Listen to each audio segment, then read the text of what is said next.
أعوذ بالله من الشيطان الرجيم.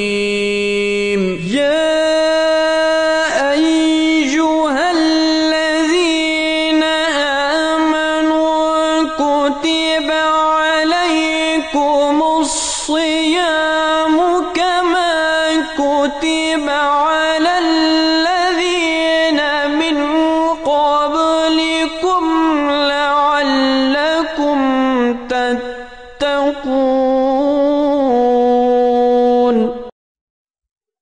أعوذ بالله من الشيطان الرجيم. بسم الله الرحمن الرحيم. அன்பிற்குரிய சகோதர சகோதரிகளே, அஸ்ஸலாமு அலைக்கும் வரஹ்மத்துல்லாஹி வபரகாத்துஹு. இந்த புனித ரமலானின் இந்த இறுதி நாட்களில், இந்த சஹர் வேளையில் அஹ்மதியா முஸ்லிம் ஜமாத் வழங்கும் ஆன்மீக வசந்தகாலம் என்ற இந்த நிகழ்ச்சியின் வாயிலாக உங்களை சந்திப்பதில் மிக்க மகிழ்ச்சி அடைகின்றோம். நம்முடைய இந்த நிகழ்ச்சி ஒரு கேள்வி பதில் நிகழ்ச்சியாக நடந்து கொண்டிருக்கிறது. பல சகோதரர்களும் பல சகோதரிகளும் பல கேள்விகளை கேட்டிருக்கிறார்கள். அந்த கேள்விகளுக்கெல்லாம் திருக்குர்ஆன் அடிப்படையிலும் ஹதீஸ்களின் அடிப்படையிலும் நாம் விடையளித்திருக்கிறோம். நம்முடைய நிகழ்ச்சியை தொடர்ந்து பார்த்த சகோதரர் ஒருவர் ஒரு கேள்வி கேட்டிருக்கிறார். ஹஜ் தொடர்பாக கேட்டிருக்கிறாரு. அவர் சொல்றாரு, அஹ்மதியா முஸ்லிம் ஜமாத்தை சேர்ந்தவர்களுக்கு மக்காவிற்கு ஹஜ் செல்வதற்கு தடை இருக்குது அப்படின்னு இந்த மௌலவி நிகழ்ச்சியில சொன்னாரு. அஹ்மதியா முஸ்லிம் ஜமாத்திற்கு மக்கால ஹஜ் செல்வதற்கு தடை இருக்கு. இதை சொல்லிவிட்டு அவர் சொன்னாரா, மக்காக்கு இவங்க போக விரும்ப மாட்டாங்க, அஹ்மதியா காதியானி ஜமாத்தினர் மக்காக்கு போக விரும்ப மாட்டார்கள் என்பதையும் சொல்லியிருக்கிறாரு. இவரே அங்க தடைன்றாரு, இங்க போக விரும்ப மாட்டார்ன்றாரு. என்ன முரண்பாடு இருக்குதே இவர் பேச்சுல என்ற ஒரு கேள்வியை கேட்டிருக்காரு. அதே சகோதரர் இன்னொன்னு முரண்பாடு எடுத்து சொல்றாரு. 2 நாள் முன்னால டிவி நிகழ்ச்சியில இதே இந்த மூலை வந்தாரு, சொன்னாரு, எல்லா நிகழ்ச்சியும் பாருங்க, காதியான் நிகழ்ச்சியும் நீங்க பாருங்க என்று சொன்ன மனிதர் நேற்றைய தினம் என்ன சொல்லியிருக்காருன்னா, காதியானி நிகழ்ச்சிகளை விட்டுவிட்டு மற்ற நிகழ்ச்சிகளை பாருங்கள் என்று சொல்லியிருக்கிறாரு. இதுலயும் முரண்பாடு வந்திருக்கிறாரு. இவர் என்ன முரண்பாடுகளின் மொத்த உருவமா என்ற கேள்வியை கேட்டிருக்கிறாரு. இது குறித்து நீங்க சொல்லுங்க. இவர்கள் முரண்பாடின் மொத்த உருவமா என்ற கேள்விக்கு பதில் மக்கள் கொடுப்பார்கள் என்று நான் கூற விரும்புகிறேன். அது நானாக சொல்ல வேண்டிய தேவையில்லை என்று நினைக்கின்றேன். ஆனால் ஹஜ் தொடர்பாக கேட்ட கேள்விக்கு பதில் கொடுக்க வேண்டியிருக்குது. முஹம்மது முஸ்தபா ஸல்லல்லாஹு அலைஹி வஸல்லம் அவர்களுக்கும் காபாவில் போகுவது தடை செய்யப்பட்டுள்ளது. வரலாற்றில் நான் பார்க்கின்றோம், ரசூலுல்லாஹ் ஸல்லல்லாஹு அலைஹி வஸல்லம் மக்களை அழைத்து காபா தவாஃப் செய்வதற்காக மதீனாவிலிருந்து மக்காவுக்கு பக்கம் எத்தும் போது அங்கே தடை செய்யப்பட்டார்கள். அதற்கு பிறகு அங்கே ஒரு ஒப்பந்தம் எழுதப்பட்டுள்ளது. பிறகு இன்னொரு டைமில் தான் ரசூலுல்லாஹ் ஸல்லல்லாஹு அலைஹி வஸல்லமுக்கு காபம் தவாஃப் செய்வதற்கெல்லாம் அனுமதி கிடைத்தது. அப்ப காபம் தவாஃப் செய்வது அல்லது ஹஜ் செய்வதற்கு தடை செய்வது ஒரு மிகப்பெரிய புனித செயலாக இவர்கள் எடுத்து காட்டுகின்றார்கள். ஆனால் அது குறைஷிகளுடைய மக்கா முஷ்ரிக்கீங்களுடைய சுன்னத்து என்பது கூடி இவங்கள் தெரிய வேண்டும். இன்ன அவ்வல பைத்தின் ஒலிஅ லின்னாஸி லல்லதி பிபக்கத முபாரக்கா, அருள் பெற்ற மக்காவில் இருக்கக்கூடிய அந்த பள்ளிவாயில் மக்களுக்காக முதல் திறக்கப்பட்டது என்று குர்ஆனில் வருகின்றது. அது மக்களுக்காக என்று குர்ஆன் சொன்னதுக்கு பிறகும் லின்னாஸ் மக்களை தடை செய்யும் போது ஒமன் அலுலமு மிம்மன் மனா மசாஜிதல்லாஹ், அல்லாஹ்வினுடைய பள்ளி வாயில்களிலிருந்து மக்களை தடை செய்யக்கூடிய மக்கள் விட அநீதி செய்யக்கூடியவர்கள் வேற யாருமே கிடையாது என்று குர்ஆன் இன்னொரு இடத்தில் கூறும்போது அந்த அநீதி இழைத்த மக்கள் இவர்கள்தான் என்று நாம் அடையாளம் கண்டு கொள்ள வேண்டும். அதுபோக ஹஜ்ஜுக்கு போக மாட்டார்கள் என்றால் ஹஜ்ஜுக்கு தடை செய்யப்பட்ட இடத்தில் நாம போக மாட்டோம். ஹஜ்ரத் முஹம்மது முஸ்தபா ஸல்லல்லாஹு அலைஹி வஸல்லமுக்கு தடை செய்யப்பட்ட போது ரசூலுல்லாஹ் ஸல்லல்லாஹு அலைஹி வஸல்லமும் போகவில்லை. அதனால் ரசூலுல்லாஹ் ஸல்லல்லாஹு அலைஹி வஸல்லமுடைய சுன்னத்துக்கேற்ப நாம் இப்பொழுது அஹ்மதி என்று பகிரங்கப்படுத்தி அங்கே போக மாட்டோம். ஆனால் இந்த தடை வருவதற்கு முன்னாடி எவ்வளவோ அகமதிகள் ஹஜ் செய்திருக்கிறார்கள். அஹ்மதியா ஜமாஅத்தினுடைய முதல் கலீஃபா ஹஜ்ரத் நூருத்தீன் மௌலானா ஹக்கீம் நூருத்தீன் சாஹிப் ரலியல்லாஹு தஆலா அன்ஹு அவர்களும், இரண்டாவது கலீஃபா ஹஜ்ரத் அல்ஹாஜ் பஷீருத்தீன் மஹமூத் அஹ்மத் சாஹிப் அவர்களும் ஹஜ் செய்திருந்தார்கள். ஆனா தடை செய்யப்பட்டதுக்கு பிறகு ஏன் போக மாட்டோம் என்றால், ஹஜ் சம்பந்தமா உள்ள கட்டிலையிலே அல்லாஹ் கூறினான், மனிஸ்ததா இலைஹி சபீலா, அதுவரை எட்டுவதற்காக வழியில் எந்த தடையும் இல்லாதவர்கள் தான் போக வேண்டும் என்று கூறப்பட்டுள்ளது. அதனால் எங்களுக்கு இப்பொழுது அங்கே தடை செய்யப்பட்டதனால் நாங்க போக மாட்டோம்.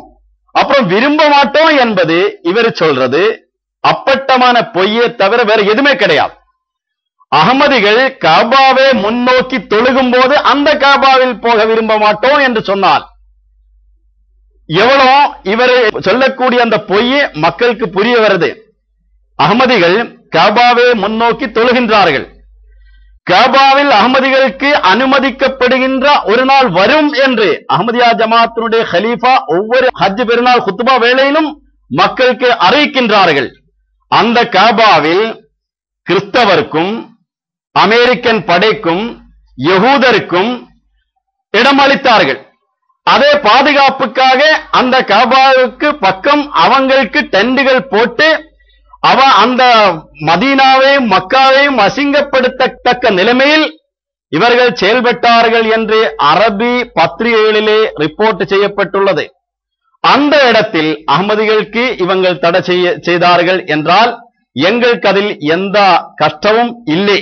காரணம், இதுவும் ஒரு சுன்னத்து எங்களுக்கு பேணக்கூடிய வாய்ப்பு கொடுக்கிறது என்றுதான் நாம நினைக்கின்றோம். ரொம்ப அருமையான முறையில இங்க சொன்னீங்க. ஹஜ்ரத் ரசூலுல்லாஹ் ஸல்லல்லாஹு அலைஹி வஸல்லம் அவர்களுக்கு ஹஜ் செய்ய தடை செய்யப்பட்டுச்சு. ஹஜ்ரத் ரசூலுல்லாஹ் ஸல்லல்லாஹு அலைஹி வஸல்லம் அவர்களுடைய அடியாராக தோன்றிய ஹஜ்ரத் மிர்சா குலாம் அஹ்மத் காதியானி அலைஹிஸ்ஸலாம் அவர்களுடைய ஜமாத்திற்கும் ஹஜ் செய்ய தடை செய்யப்பட்டிருக்கிறது. அது மட்டுமல்ல, ஹஜ்ரத் ரசூல் ஸல்லல்லாஹு அலைஹி வஸல்லம் அவர்கள் வெற்றி வீரராக அந்த மக்காவில் நுழைந்தார்கள். அதே போன்று ஒரு காலத்தில் மிர்சா குலாம் அஹ்மத் காதியானி அலைஹிஸ்ஸலாம் அவர்களுடைய ஜமாத்தும் அந்த மக்காவுக்குள் வெற்றி நடை போட்டு செல்வார்கள் என்பதை அழகாக சொன்னீர்கள். இன்ஷா அல்லாஹ், அல்லாஹ் அதற்குரிய காலத்தை விரைவில் கொண்டு வருவான். அப்போது இந்த மூலைமார்கள் உயிருடன் இருந்தால் நாணி கோணி ஒரு மூலையில போய் ஒளிஞ்சுக்குவாங்க. இந்த நிலைதான் ஏற்படும். ஏனென்றால் வரலாறு திரும்புகிறது. ஹிஸ்டரி ரிப்பீட்ஸ் இட்செல்ஃப் என்று சொல்வார்கள். அதே போது வரலாறு திரும்பிக் கொண்டிருக்கிறது. அன்று 1400 ஆண்டுகளுக்கு முன்னால் ஹஜ்ரத் முஹம்மது முஸ்தபா ஸல்லல்லாஹு அலைஹி வஸல்லம் அவர்களுக்கு என்ன நிகழ்ந்ததோ, ஹஜ்ரத் முஹம்மது முஸ்தபா ஸல்லல்லாஹு அலைஹி வஸல்லம் அவர்களை ஏற்றுக்கொண்டவர்களுக்கு என்ன நிகழ்ந்ததோ, எப்படிப்பட்ட ஃபத்வாக்கள் எல்லாம் கொடுக்கப்பட்டதோ, அதே போன்ற நிலைமை 1400 ஆண்டுகளுக்கு பிறகு அந்த முஹம்மது நபி ஸல்லல்லாஹு அலைஹி வஸல்லம் அவருடைய அடியாராக தாசராக தோன்றிய மிர்சா குலாம் அஹ்மத் காதியானி அலைஹிஸ்ஸலாம் அவர்களுடைய ஜமாத்திற்கும் இன்று தந்து கொண்டிருக்கிறாங்க. அன்று நிகழ்ந்தது இன்று அப்பட்டமாக நிகழ்ந்து கொண்டிருக்கிறது. எனவே அன்று வெற்றி கிடைத்தது, மீண்டும் இவர்களுக்கும் வெற்றி கிடைக்கும். வெற்றியோடு அங்கு நுழையும் காலம் இறைவன் வெகு விரைவில் அளிக்க வேண்டும் என்று இந்த நேரத்திலே நான் சொல்லி நான் அடுத்த கேள்விக்கு போகிறேன். அடுத்த கேள்வி என்ன கேட்டிருக்காருன்னா, கண்மணி நாயகம் ஸல்லல்லாஹு அலைஹி வஸல்லம் அவர்களை நம்ம அதிகமான முறையில் நேசிக்கின்றோம். இவர்கள் மிர்சா குலாம் அஹ்மத் காதியானி அவர்களை அவருக்கு சமமானவர்களாக இவங்க கொண்டு வந்துட்டு இருக்கிறாங்க. இவர்கள் ரசூல் ஸல்லல்லாஹு அலைஹி வஸல்லம் அவர்களை இவர்கள் ஒரு வகையில இழிவுபடுத்துகிறார்கள் என்ற ஒரு பாணியில இந்த மௌலவி பேசியிருக்கிறாரு. இது தொடர்பாகவும் நாம் மக்களுக்கு எடுத்து சொல்ல வேண்டியது இருக்குது. ஏன்னா பாமர மக்கள் பார்த்து கொண்டிருக்கிறார்கள்.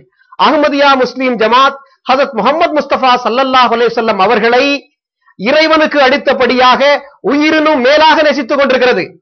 ஹஜ்ரத் மிர்சா குலாம் அஹ்மத் காதியானி அலைஹிஸ்ஸலாம் அவர்கள் மிக அழகாக ஆணித்தரமாக சொன்னார்கள், ஹஜ்ரத் முஹம்மது முஸ்தபா ஸல்லல்லாஹு அலைஹி வஸல்லம் அவர்களை பின்பற்றியதனால் தான் எனக்கு இந்த பதவியே அல்லாஹ் தந்தான்.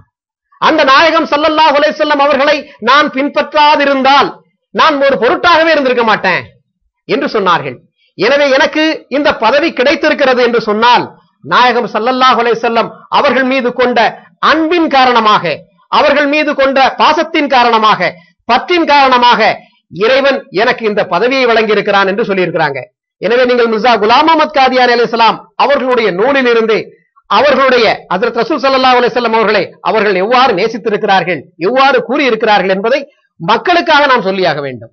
ஹசரத் மிர்சா குலாம் அஹமத் அலைஹி ஸலாத்து வஸலாம் அவர்கள் தன்னுடைய நூலில் எங்கேயுமே தன்னை ஹசரத் முகமது முஸ்தபா ரசூலே கரீம் ஸல்லல்லாஹு அலைஹி வஸல்லம் அவர்களுக்கு நிகரானவராக ஒருபோதும் குறிப்பிடவே இல்லை. இந்த முல்லாக்கள் எந்தவிதமான அடிப்படையற்ற சான்றும் அற்ற ஒரு கூற்றினை மக்களுக்கு முன்னால் எடுத்து கூறிக் கொண்டிருக்கிறார்கள். எனவே இது முற்றிலும் பொய், அபாண்டமான ஒரு அண்ட புழுகு என்றே நாங்கள் முதலில் கூறிக்கொள்ள கடமைப்பட்டிருக்கிறோம். ஹசரத் முகமது முஸ்தபா ஸல்லல்லாஹு அலைஹி வஸல்லம் அவர்களை பற்றி மிகவும் உயர்வான முறையில் அன்னாருடைய அந்தஸ்தை பற்றி ஹசரத் மிர்சா குலாம் அஹமத் அலைஹி ஸலாத்து வஸலாம் அவர்கள் பல்வேறு நூல்களில் அவர்கள் மிக தெளிவான முறையில் குறிப்பிட்டிருக்கிறார்கள். மேலும் அன்னாரின் மீது ஹசரத் மிர்சா குலாம் அஹமத் அலைஹி ஸலாத்து வஸலாம் அவர்கள் அதிகமான முறையில் அன்பு கொண்டிருந்தார்கள். இன்னும் சொல்ல போனால் அந்த அன்பின் காரணமாகத்தான், அன்னாரை பின்பற்றியதன் காரணமாகத்தான், இந்த உம்மத்தை சார்ந்திருப்பதன் காரணமாகத்தான் எனக்கு இறைவனோடு உரையாடக்கூடிய இந்த தௌஃபீக்கே கிடைத்திருக்கிறது என்று கூட அவர்கள் குறிப்பிட்டிருக்கிறார்கள். மேலும் அன்னாரின் மீது கொண்ட அந்த நேசத்தை பற்றி அவர்கள் எந்த அளவுக்கு ஒரு கவிதையில் குறிப்பிடுகிறார்கள் என்றால், பாதஸ் குதா பைஷ்கே முஹம்மத் முஹம்மரம் கர் குஃப்ரி பவத் பஹுதா சஹ்த் காஃபிரம். அதாவது இந்த கவிதையில் குறிப்பிடுகின்றார்கள், அல்லாஹ்வுக்கு அடுத்தபடியாக ஹஜ்ரத் முகமது முஸ்தபா ஸல்லல்லாஹு அலைஹி வஸல்லம் அவர்கள் மீது அன்பு கொள்வதைத்தான் நான் மிகவும் பெருமையாக கருதுகின்றேன். உண்மையிலேயே அவ்வாறு அல்லாஹ்வுக்கு அடுத்தபடியாக முகமது முஸ்தபா ஸல்லல்லாஹு அலைஹி வஸல்லம் அவர்கள் மீது அதிகமான முறையில் அன்பு கொள்வது, பற்றுக்கொள்வது உங்கள் பார்வையில் குஃப்ர் என்று சொன்னால், குஃப்ர் என்று நீங்கள் அதனை கூறுகின்றீர்கள் என்றால், நிச்சயமாக இந்த அர்த்தத்தில் நான் மிகப்பெரிய காஃபிராக இருக்கிறேன் என்று இந்த கவிதையில் குறிப்பிட்டிருக்கிறார்கள். அதாவது என்ன சொல்ல வருகிறார்கள் என்றால், அல்லாஹ்வை நாம் அதிகமான முறையில் நேசிக்கின்றோம், அந்த அல்லாஹ் தான் நமக்கு கட்டளையிட்டிருக்கின்றான், குல் இன் குன்தும் துஹிப்பூனல்லாஹ ஃபத்தபிஊனி யுஹிப்புக்குமுல்லாஹ் என்று அல்லாஹ் திருக்குர்ஆனில் கூறுகின்றான். அதாவது ஹஜ்ரத் ரசூலுல்லாஹ் ஸல்லல்லாஹு அலைஹி வஸல்லம் அவர்களை கூற சொல்கிறான், நபியே நீர் கூறுவீராக, இன் குன்தும் துஹிப்பூனல்லாஹ, நீங்கள் அல்லாஹ்வை நேசிக்கின்றீர்கள் என்றால் ஃபத்தபிஊனி, என்னை பின்பற்றுங்கள், அல்லாஹ் உங்களை அதிகமாக நேசிப்பான். ஆக அல்லாஹ்வை ஒருவர் நேசிக்கின்றேன் என்று ஒருவர் வாதிடுகின்றார் என்றால் அதற்கு சாட்சியாக அவர் ரசூலுல்லாஹ் ஸல்லல்லாஹு அலைஹி வஸல்லம் அவர்களை பின்பற்ற வேண்டும். இந்த அடிப்படையில் ஹஜ்ரத் ரசூலுல்லாஹ் ஸல்லல்லாஹு அலைஹி வஸல்லம் அவர்களை அதிகமான முறையில் பின்பற்றக்கூடியவர்களாக ஹஜ்ரத் மிர்சா குலாம் அஹமத் அலைஹி ஸலாத்து வஸலாம் அவர்கள் திகழ்ந்தார்கள். அன்னாரின் மீது அதிகமான முறையில் அன்பு கொண்டார்கள். எந்த அளவுக்கு என்றால், பல்வேறு சம்பவங்கள் வருகின்றன. இந்த முல்லாக்கள் அந்த சம்பவங்களை எல்லாம் எங்கிருந்து படித்திருக்க போகிறார்கள். எனவே பொதுமக்களுக்கு நாங்கள் ஒரே ஒரு சம்பவத்தை எடுத்துக் கூறுகின்றோம், ஒரு அளவுகளுக்காக நாங்கள் கூறுகின்றோம். ஒருமுறை பண்டித் லேக்ராம் என்பவர் மிர்சா குலாம் அஹமத் அலைஹி ஸலாத்து வஸலாம் அவர்களுக்கு முன்னால் வந்து சலாம் கூறுகின்றார். இவர் ஒரு இந்து மத பண்டிதர். ஹஜ்ரத் நபிகள் நாயகம் ஸல்லல்லாஹு அலைஹி வஸல்லம் அவர்களை தரக்குறைவாக பேசியவர்.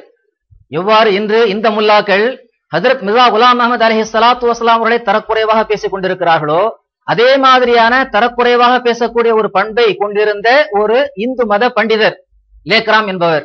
அவர் வந்து ஹஜ்ரத் மிர்சா குலாம் அஹமத் அலைஹி ஸலாத்து வஸலாம் அவர்களுக்கு முன்னால் வந்து அஸ்ஸலாமு அலைக்கும் என்று சலாம் கூறுகிறார். இதை கேட்ட ஹஜ்ரத் மிர்சா குலாம் அஹமத் அலைஹி ஸலாத்து வஸலாம் அவர்கள் அதற்கு பதில் கூறவில்லை. இதை பார்த்த அவருடைய தோழர்கள், அவர் அந்த லேக்ராம் பண்டித் லேக்ராம் உங்களுக்கு சலாம் கூறினார், நீங்கள் அதற்கு பதில் கூறவில்லையே, ஒருவேளை கேட்காமல் போய்விட்டதோ என்று நினைத்து அந்த தோழர்கள் கேட்கிறார்கள்.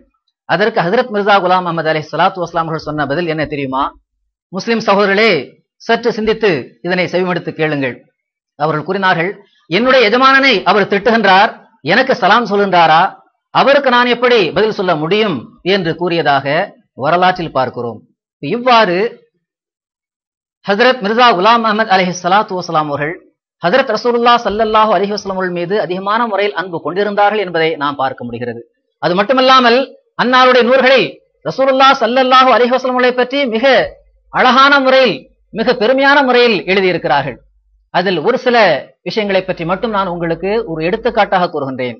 ஹஜ்ரத் மிர்சா குலாம் அஹமத் அலைஹி ஸலாத்து வஸலாம் அவர்கள் கூறுகிறார்கள், ஆயனே கமாலாத் இஸ்லாம் என்ற நூலில் இது இடம்பெற்றிருக்கிறது, மனிதனுக்கு அருளப்பெற்ற, அதாவது முழுமையான மனிதனுக்கு அருளப்பெற்ற உயர் தகுதியுடைய அந்த ஒளி வானவர்களிலோ விண்மீன்களிலோ சந்திரனிலோ சூரியனிலோ இருந்ததில்லை.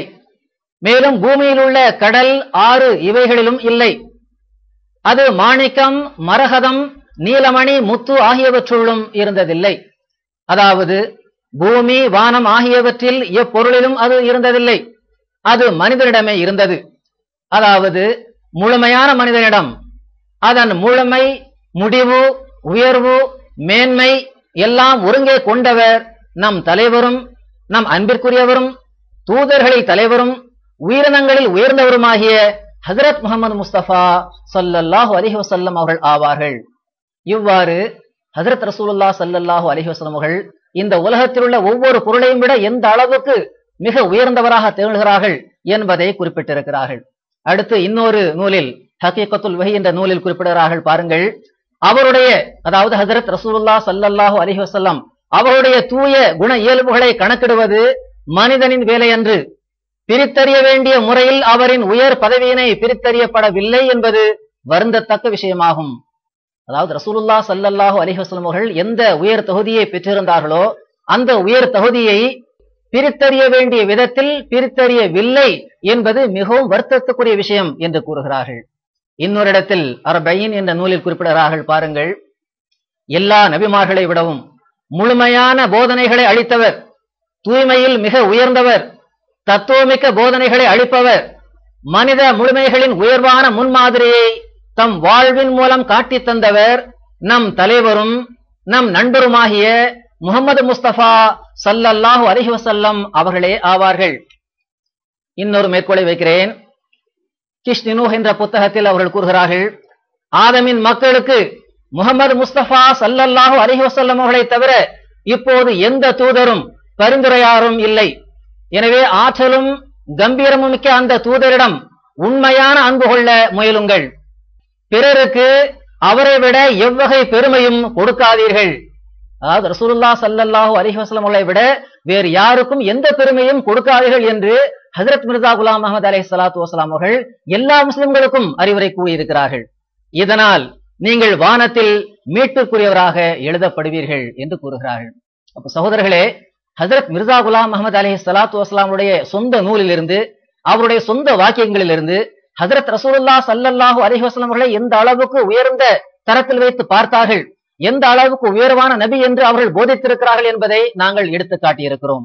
இதற்கு நேர் மாற்றமாக ஏதாவது ஒரு முல்லா உங்களிடம் ஏதாவது ஒன்றை கூறுவார் என்றால் நிச்சயமாக அது புறந்தள்ளத்தக்கது, அது நிச்சயமாக ஒரு பொய்யாகத்தான் இருக்கும், ஒரு இட்டுக்கட்டாகத்தான் இருக்கும் என்பதை நீங்கள் புரிந்து கொள்ள வேண்டும் என்பதற்காக நாங்கள் இதனை உங்களுக்கு முன்னால் எடுத்து வைத்திருக்கின்றோம்.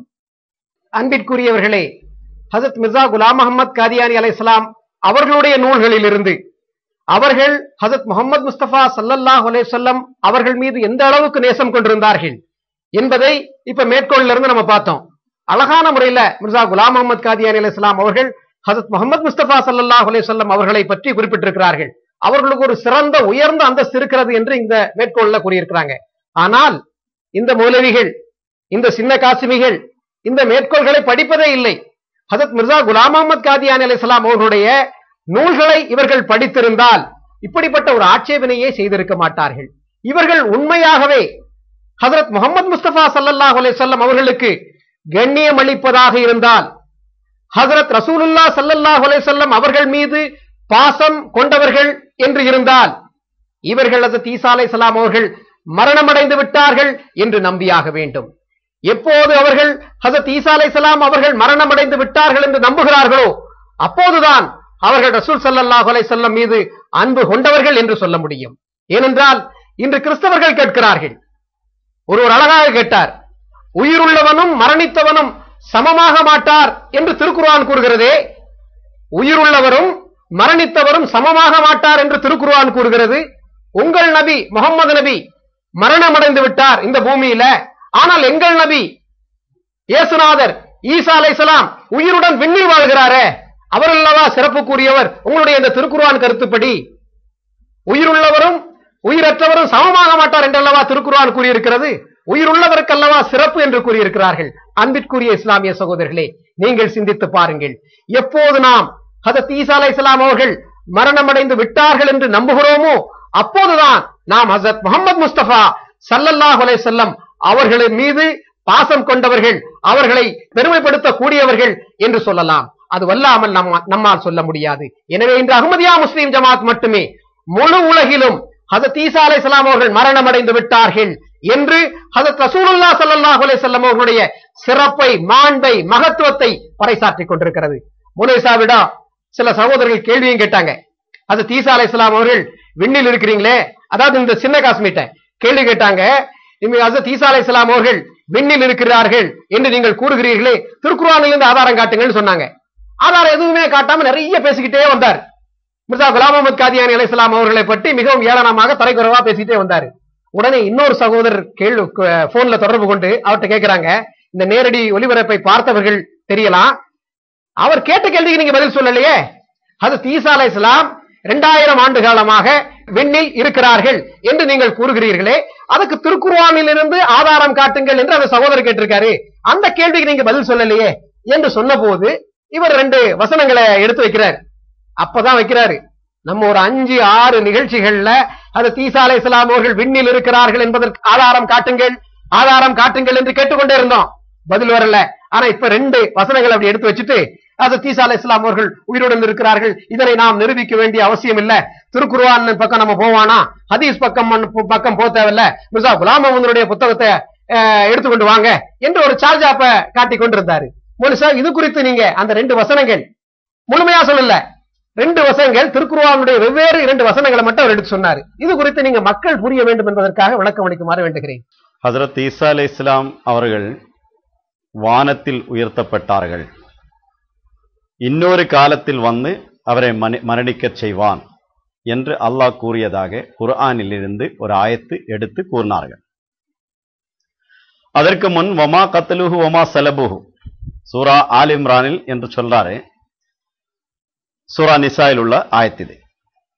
ஒமா கத்லுஹு ஒமா சலபுஹு, அவர் கொல்லவும் இல்லை, சில்வையில் அறையவும் இல்லை என்று அவர் அர்த்தம் கொடுத்தார். அப்புறம் என்னாச்சு, அவரே தன்னளவில் உயர்த்தினான், இன்னொரு காலத்தில் அவரை மரணிக்க செய்வான். அதற்கு ஆயத்து இன்னி முத்தவஃபீகா வராஃபியுகா என்பதாகும். உண்மையிலே இவர் கொடுத்த அர்த்தம் அப்படியே எடுத்து குர்ஆனில் எவ்வாறு இருக்கிறது அவ்வாறு நாம் படித்தால் ஈசா அலைஹிஸ்ஸலாம் மௌத்தாக்கப்பட்டார் என்பதுக்கு இது ஆதாரமாக திகழும். எப்படி? இவர் சொல்றாரு, இன்னொரு காலத்தில் மரணிக்க செய்வேன், அதுக்கு இன்னி முத்தவஃபீகா வராஃபியுகா இல்லையா, அதுவரைக்கு என்னளவில் உயர்த்தப்பட்டது.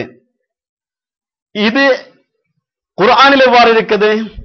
யா ஈசா இன்னி முத்தவஃபீக வராஃபியுக இல்லையா, ஈசாவே உங்களே நிச்சயமாக நாம் மரணிக்க செய்வேன், வராஃபியுக இல்லையா என்னளவில் உயர்த்துவேன்.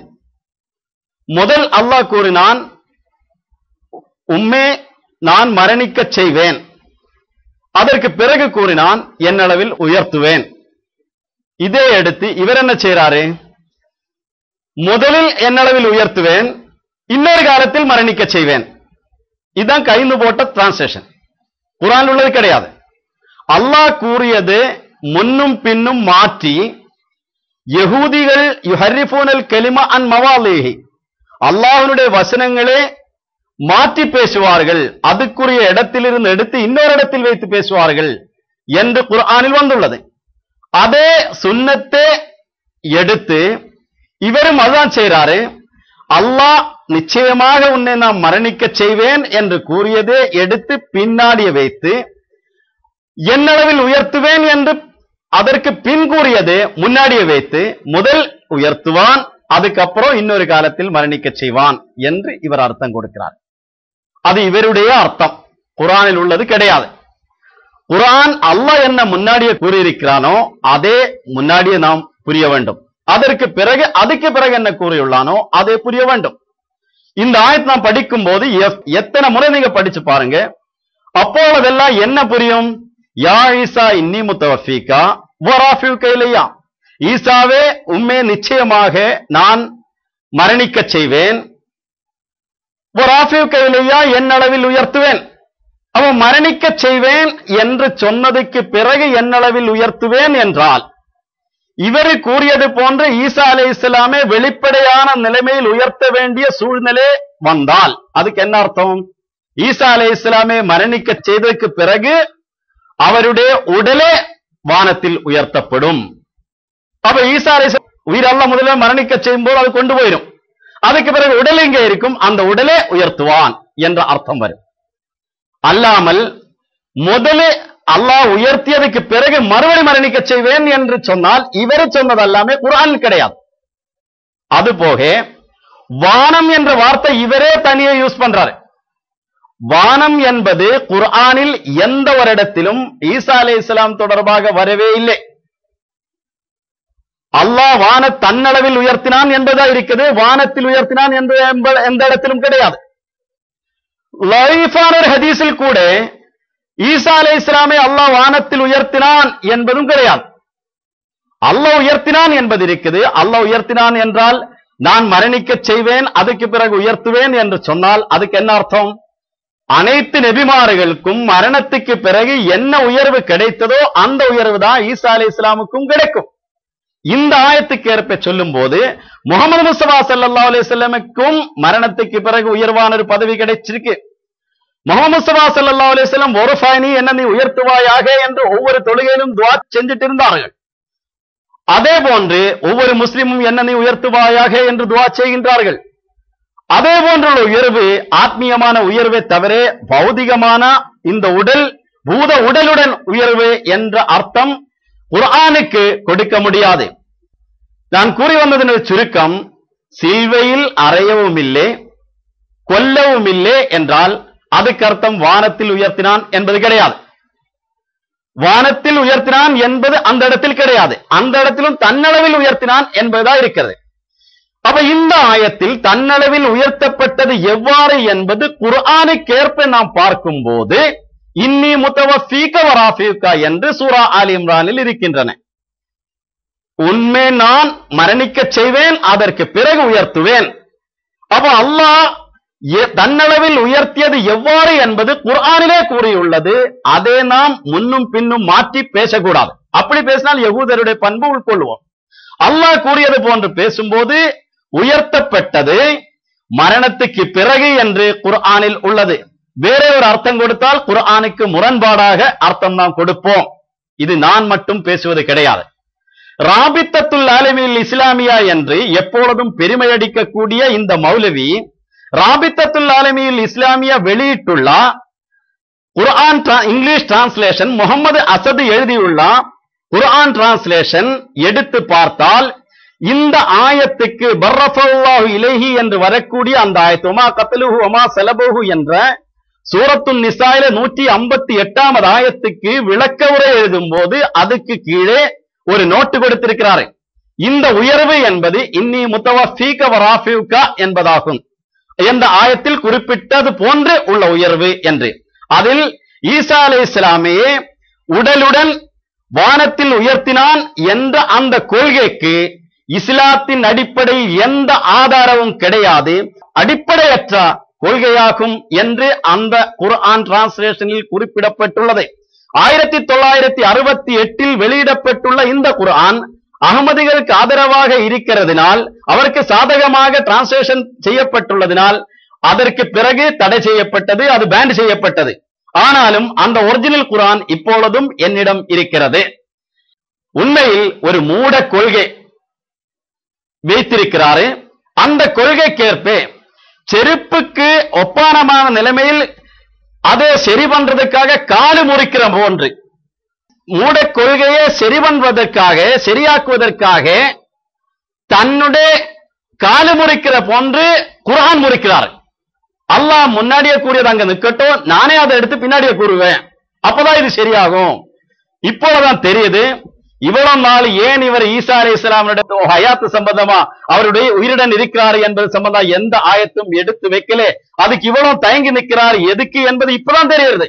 இப்பொழுது அவர் என்ன சொல்றாரு, காதியானி சம்பந்தமா கேள்வியை கேட்காத, கேட்டாங்க சிக்கிருவேன்.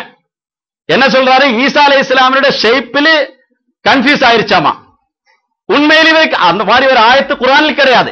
ஈசானியோட ஷேப்பில் எல்லாம் அந்த கொள்கையிலே இவருக்கு கன்ஃபியூஸ் ஆயிருக்கு.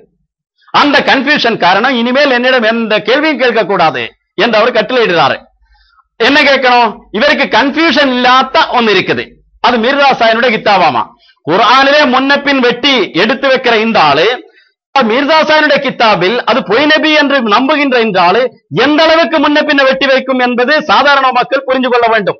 குர்ஆனில் நீங்க படிக்கிற அதே குர்ஆனில் இன்னி முத்தவஃபீக ராஃபீக என்று அல்லாஹ் கூறியதை எடுத்து இன்னி ராஃபீக முத்தவஃபீக என்று முன்ன பின்ன செய்யக்கூடிய ஆளு மீர்சா சாஹினுடைய கித்தாபில் எந்த அளவுக்கு முன்ன பின்னே கட் பண்ணிரும், எந்த அளவுக்கு வெட்டி தலையும்பாலும் வெட்டிரும் என்பது நீங்களே தெரிஞ்சு கொள்ள வேண்டும்.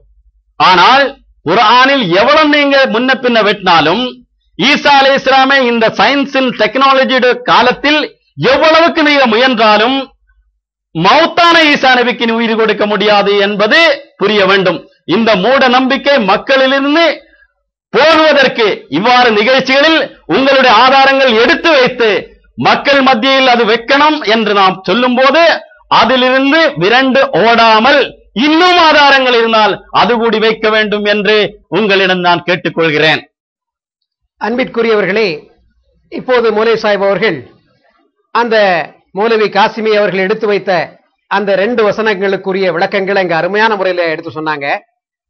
அவர்கள் மக்கா எங்களுடைய தலைமை, ராபித்தத்துல் ஆலமீன் இஸ்லாம் எங்களுடைய தலைமை என்றெல்லாம் இவங்க பேசுறாங்க. ஆனால் அந்த ராபித்தத்துல் ஆலமீன் இஸ்லாம் வெளியிட்ட குர்ஆன்ல முகமது அசத் என்பவர் அதற்கு கொடுத்த விளக்கம் இதை நீங்க எடுத்து சொன்னீங்க. அது அஹ்மதியா ஜமாத்தினுடைய அந்த விளக்கத்திற்கு ஒத்து போறதாக இருக்கிறது என்பதை இங்க அழகான முறையில் எடுத்து சொன்னீங்க. அப்ப திருக்குர்ஆனுடைய வசனத்தை அப்படியே முன்னுக்கு பின் மாற்றி இவர் மக்களை திசை திருக்க முற்பட்டிருக்கிறார் என்பதையும் மக்களுக்கு படம் பிடித்து காட்டிருக்கிறீர்கள். எனவே மக்களே, நீங்கள் இந்த மௌலவியிடம் கேளுங்கள். எப்படி சொல்றாரு? ஒரு காலத்தில் உம்மை மரணிக்க செய்வோம், ஒரு காலத்தில் உம்மை மரணிக்க செய்வோம், அதுவரை உம்மை என்னளவில் உயர்த்திக் கொள்வோம் என்றெல்லாம் ஒரு பொருள் எல்லாம் கொடுத்தாரு. அப்ப மரணம் முதலில், உயர்த்துதல் பிறகு என்பதுதான் திருக்குர்ஆனில் உள்ள கருத்து.